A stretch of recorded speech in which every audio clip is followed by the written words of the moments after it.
Olá, bom dia. Esse é o programa Pioneiros de Luz. Hoje eu estou aqui com o pastor Alder Mello e sua esposa.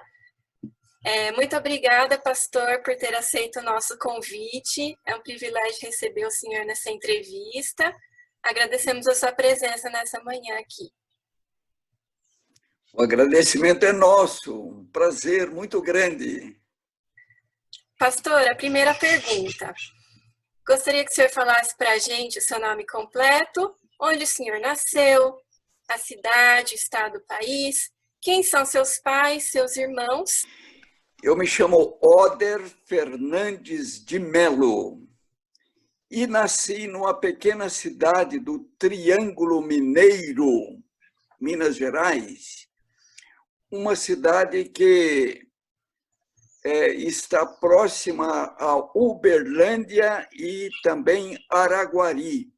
A cidade se chama Cascalho Rico.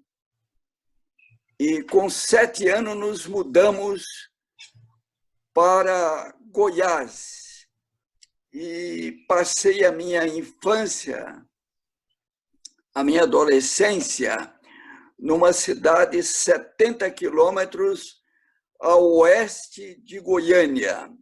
Se chama Anicuns, porque ali tínhamos muitos tios. Foram os primeiros a deixar Minas Gerais para aquele lugar onde haviam boas terras, e eles trabalhavam na fazenda, cultivando principalmente café.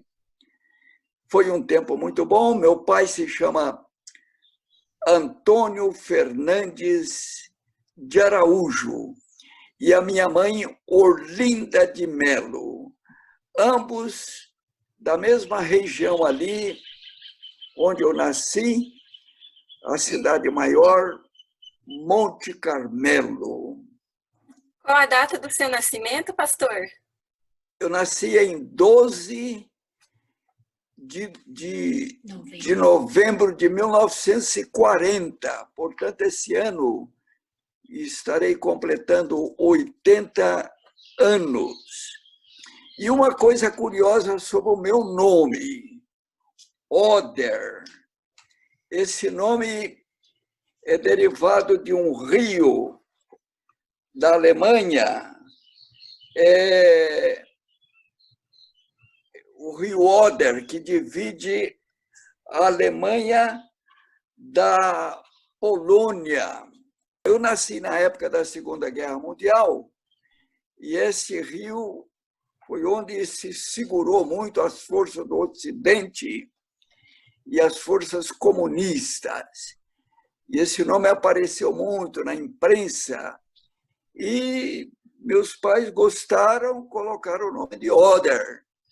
E gostaram Legal, tanto que a minha irmã se chama Oderci e o outro irmão Odermi.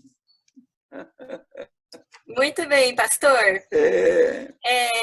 Agora eu gostaria de perguntar, você era casado com, qual é o nome da sua esposa?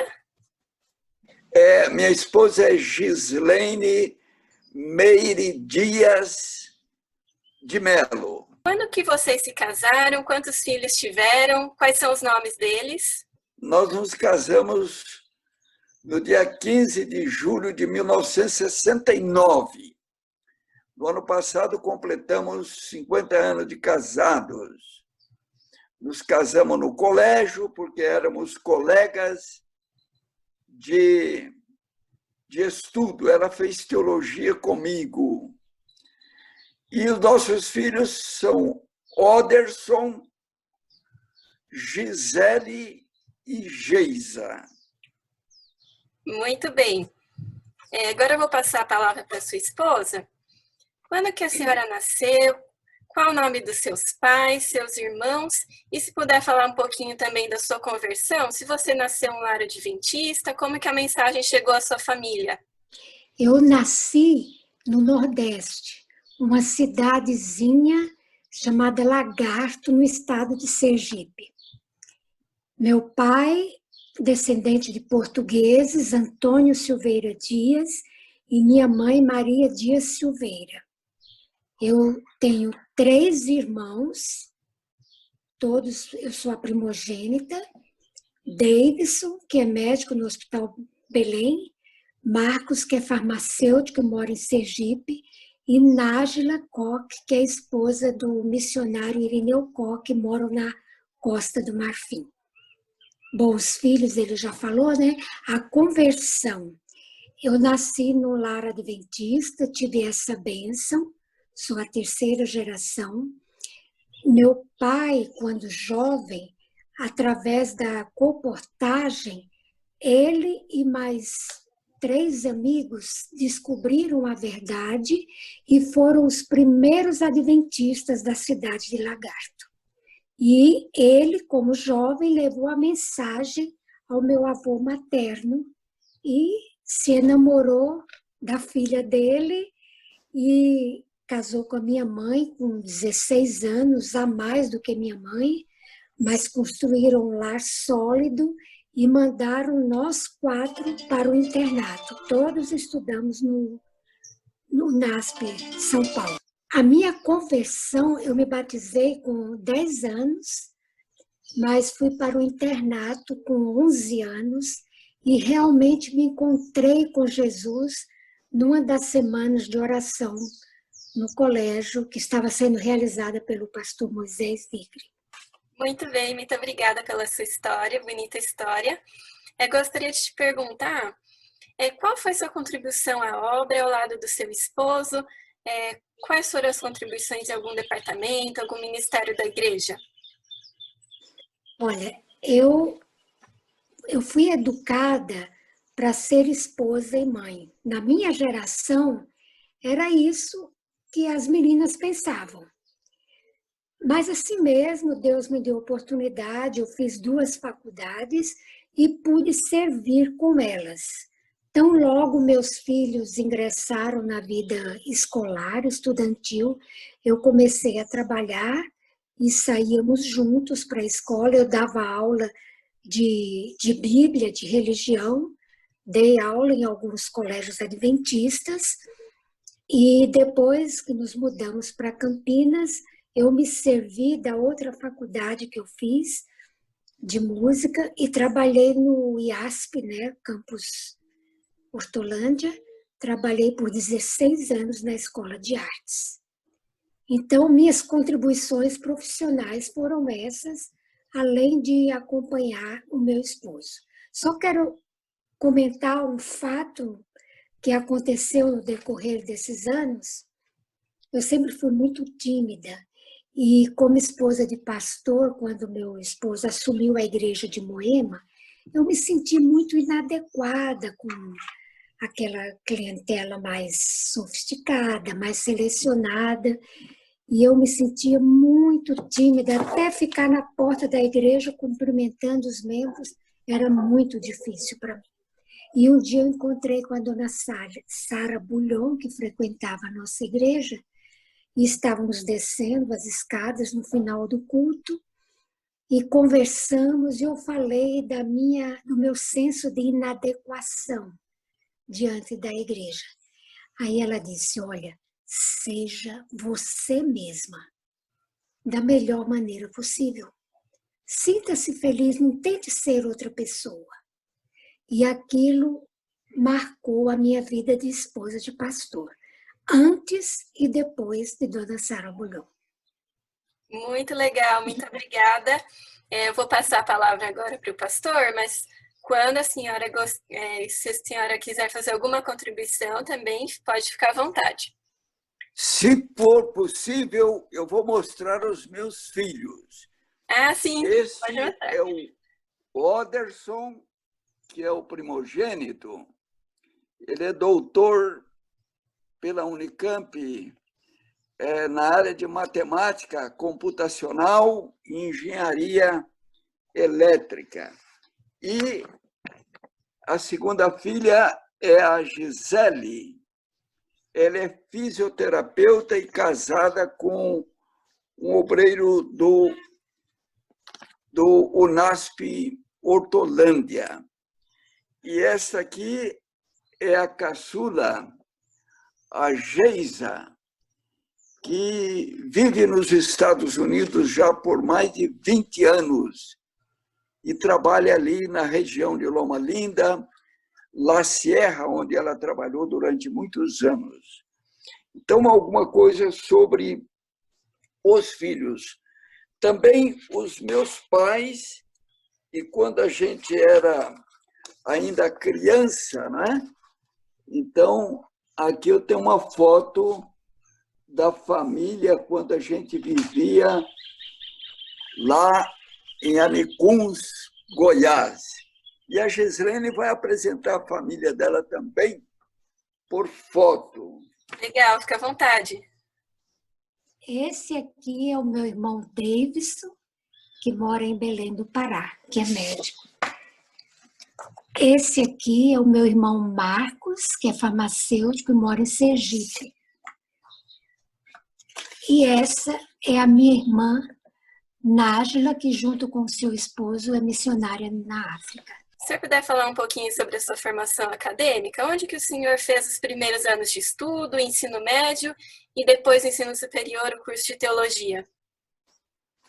Eu tive a aventura de concluir o primário numa escola adventista em Goiânia. Os primeiros anos foi num grupo escolar na minha cidade onde eu me criei. Depois tive a aventura de vir para o colégio em 1958, onde cursei o admissão ao ginásio durante um ano. Daí entrei no ginásio, que era um curso, o colégio primava por ser um curso muito bom, querendo ser a melhor escola da cidade de São Paulo. E para mim, que fiz um primário muito fraco, tive que me esforçar muito, muito no ginásio, mas nunca fiquei numa segunda época ou recuperação, sempre venci, mas com bastante esforço. Que ano que o senhor concluiu o ginásio? Que ano você 1962. E optei por fazer o curso de contabilidade, porque o curso colegial era muito voltado para as ciências exatas, e eu preferi ter um curso que me possibilitasse ler.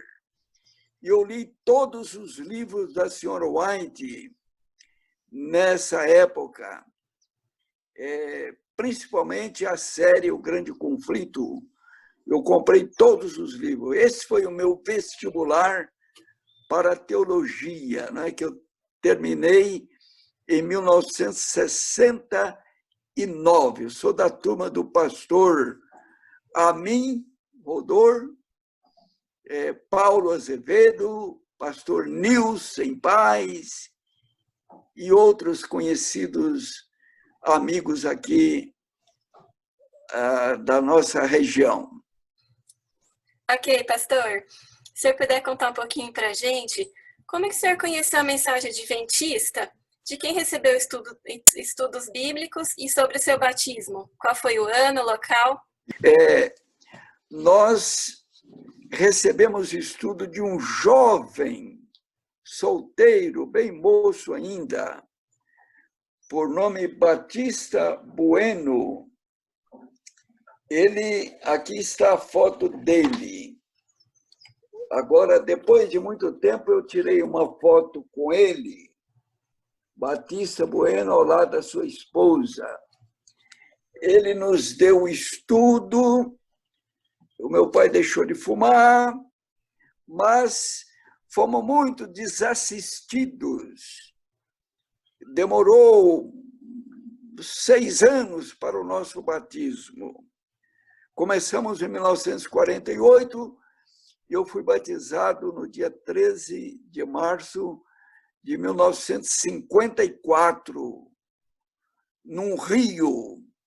O jovem Otávio Costa, que depois se tornou um pastor, presidente da Associação Paulista Central, ele era um jovem, acompanhou o pastor lá para o interior e cantou ali junto ao rio enquanto éramos batizados. Foi um fato muito, muito gostoso. Quem foi o pastor oficiante do batismo? Pastor José Campos. Nesse tempo, a missão goiano-mineira abarcava todo o estado de Goiás, que incluía Tocantins e Distrito Federal, e mais o Triângulo Mineiro. E haviam 2 pastores, 2, 3, para cuidar de tudo isso. E quando eu me batizei, haviam 300 membros apenas em todo esse território, Triângulo Mineiro e todo o Goiás. E então eles tinham muita dificuldade de dar assistência, apareciam comportores e tal, mas demorou muito para sermos batizados. Depois que o senhor se formou em teologia, qual foi o primeiro chamado? Para onde que o senhor foi? Na minha época, havia uma crise financeira e os chamados eram poucos. A metade da minha turma, de 32 formando, não foi chamada.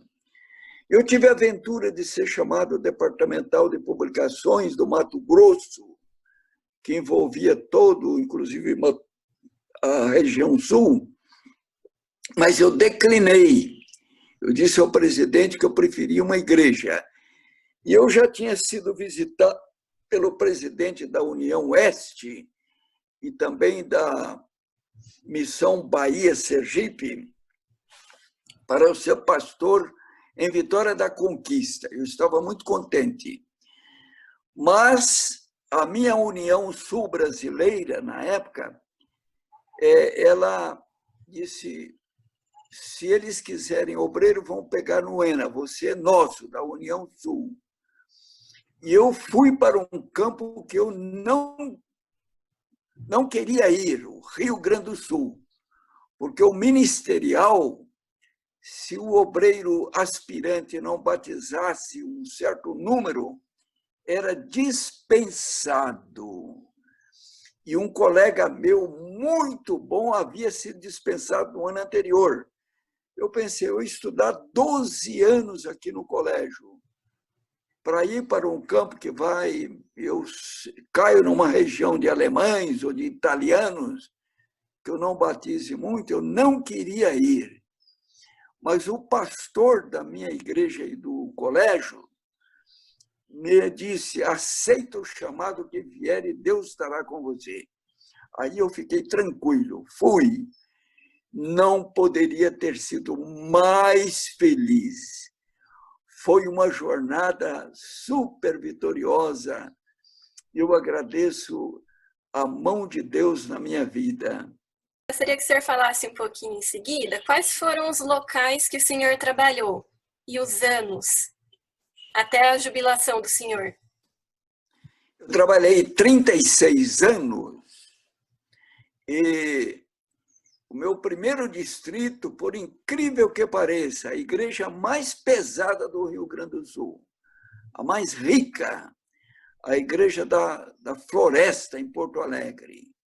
E era um distrito com 5 igrejas. E mesmo assim, eu temia o ministerial. Eu não fui para uma equipe evangelística dele. Eu já tinha segurança de um distrito. Mas mesmo assim, eu saía às 8 da manhã para visitar e dar estudo bíblico. E o alvo era de 100, batizamos 110. Aí, no ano seguinte, ele passou para 110, aí batizamos 138, porque eu continuei com muito esforço. Que ano foi isso, pastor? Como? Que ano foi? Esse foi o ano de 1970, 72. E daí, o departamental JA foi para os Estados Unidos e o de educação foi liderar educação na União Norte e o presidente me telefonou para que eu assumisse os 2 departamentos. Eu não era ordenado, tinha 2 anos só. Imagina a coragem desse presidente, de me pôr numa igreja pesada e depois me dar departamentos pesados. Eu não quis. Eu disse, não, eu quero ficar na minha igreja, arrume outro. Mas, quando eu saí da sala dele, a orientadora pedagógica disse, pastor, estão precisando demais do senhor. As 23 escolas estão aí sem o departamental, falta diretor em uma, falta professor. E eu voltei na sala do presidente e aceitei, porque havia um desafio e uma necessidade. E olha, eu fui o primeiro departamental a implantar a reforma do ensino, a Lei 5.692, de 11 de agosto de 71. 6, 7 meses depois, o Rio Grande do Sul foi pioneiro em implantar essa lei, a pedido do Ministério da Educação, e eu trabalhei expandindo, e tem histórias maravilhosas. Eu abri 8 escolas novas e implantamos a reforma, arrumamos dinheiro do governo. E é uma história. E vinha tanto dinheiro que nós compramos terreno, e onde havia um professor, agora tínhamos 15. E nunca as finanças pioraram, sempre mais dinheiro em caixa. Foi uma bênção, não foi? Com certeza, pastor, uma bênção. Qual foi o próximo local que o senhor trabalhou? Daí eu fui chamado para a minha região, onde eu me criei.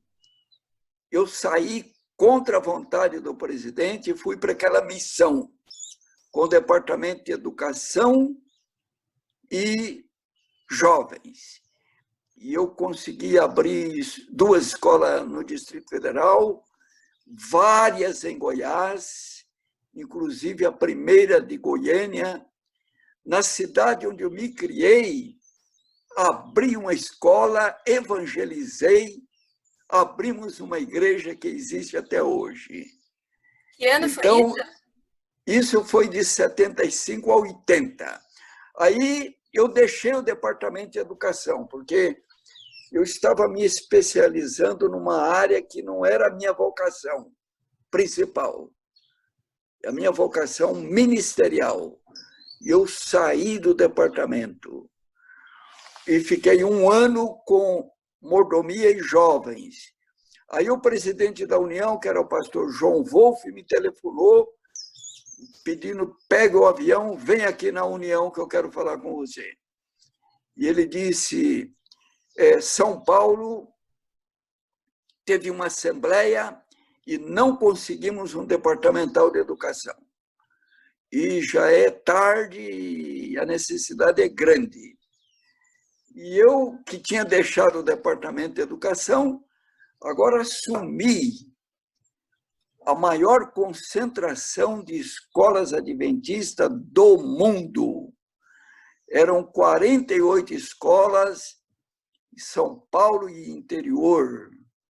A minha equipe era de 9 pessoas, tinha 9 salas no escritório. E eu, com muito prazer, liderei educação em São Paulo. E numa região que compreende 6 associações hoje, excetuando a Oeste e a Paulista Central.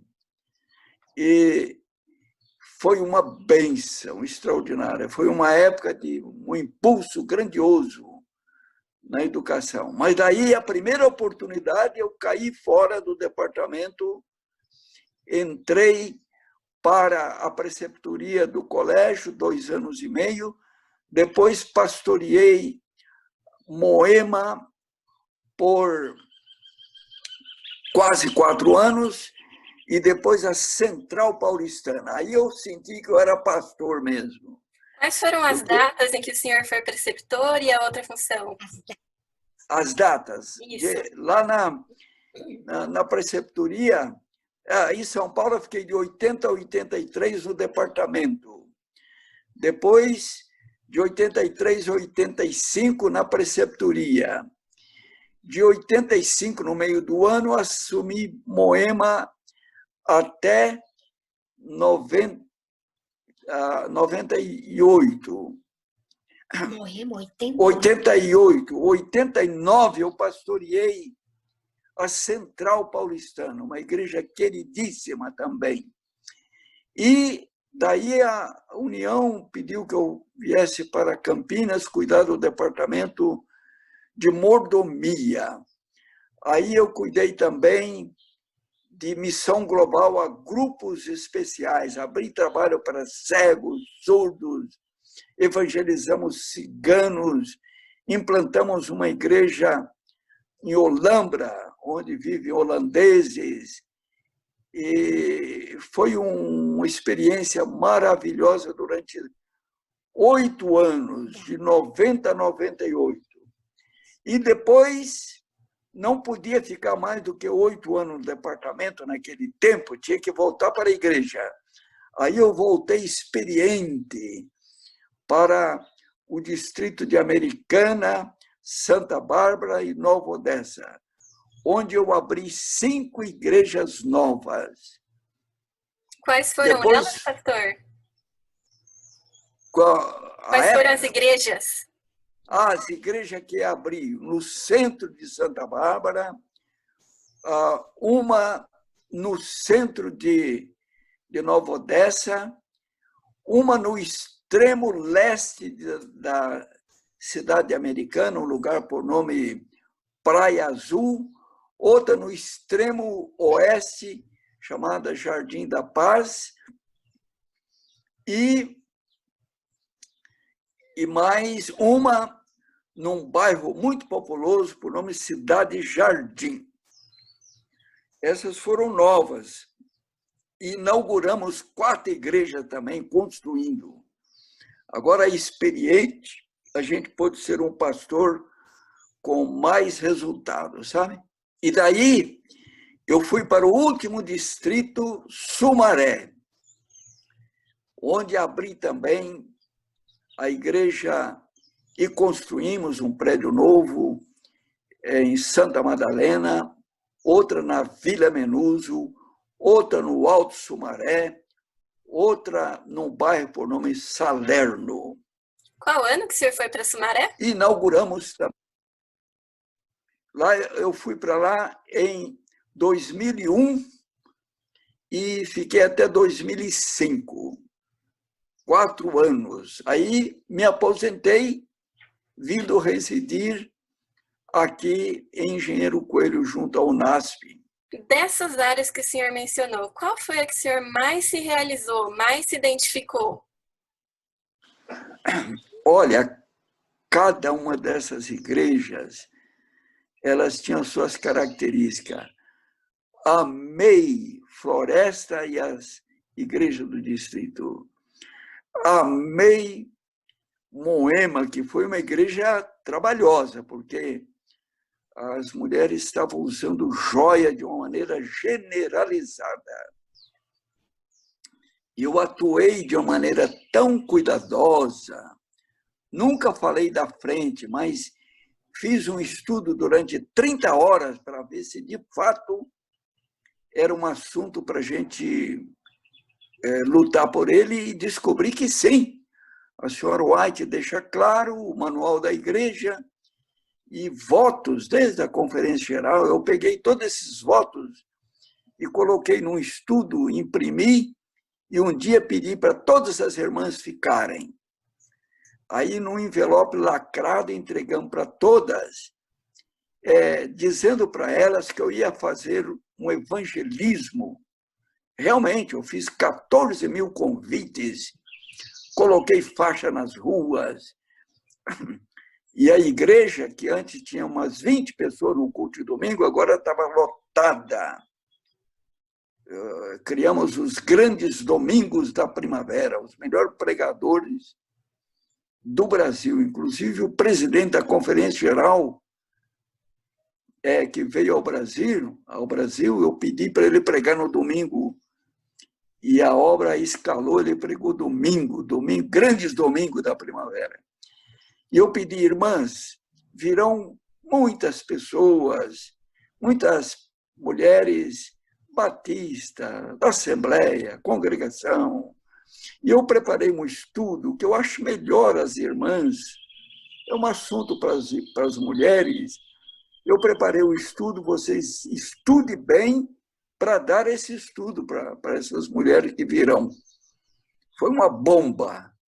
Então, 95% delas apoiaram e elogiaram o jeito que eu estava fazendo. Pastor, ao longo do seu ministério, o senhor teve um mentor, alguém que o ajudou a alcançar seus objetivos, que o ajudou a passar por um momento crítico? Olha, eu sempre me aconselhei com os presidentes. Em Moema, alguns anciãos disseram, aqui não pode usar o manual, pastor, de jeito nenhum. O manual é modificado, manual da igreja, cada 5 anos, e nós não precisamos usar. Eu tive que lutar, aí levamos para a comissão da igreja, alguém defendeu e tal. Então, uma igreja que deu certo trabalho, mas eu amei essa igreja. A Central idem, todas elas. Olha, eu não tive assim um mentor especial. Eu admirava o pastor que me batizou, o pastor José Campo, muito simpático. E daí o pastor Henrique Berg também influenciou muito. O professor Neville, eu me espelhava muito nele, o professor Orlando Ritter. Então, eu me espelhei muito nesse pessoal. Pastor, ao longo dos seus anos de ministério, qual foi o seu maior legado, em sua opinião? Olha, eu acho que foi a minha ação no Departamento de Educação, porque eu fui pioneiro e aquilo expandiu tremendamente. Então, eu acho que tive muita realização. Eu decidi escrever um livro para preservar essas histórias no Departamento de Educação. Mas também o trabalho com os cegos. Durante mais de 30 anos nós temos trabalhado. Nós gravamos 38 livros do Espírito de Profecia. Inclusive, esses cassetes estão todos aí no Centro White. Eu os encaminhei aí, estão aí guardados. E eles circularam pela Europa, cego de Portugal, cego de África, mandamos para vários e cuidamos sempre de mais de 50 cegos no Brasil e continuamos. E também introduzimos o trabalho com surdos e ele expandiu, né? Então, isso aí também são realizações na missão global que a gente teve. Pastor, com relação ao cuidado com a saúde, o senhor teve algum quadro de saúde que o impossibilitou de exercer o ministério, ou o senhor teria algum conselho com relação à saúde? Olha, na saúde eu aprendi muito, né? Principalmente dos livros da senhora White. E eu trabalhei muito, eu era muito desregrado no trabalho.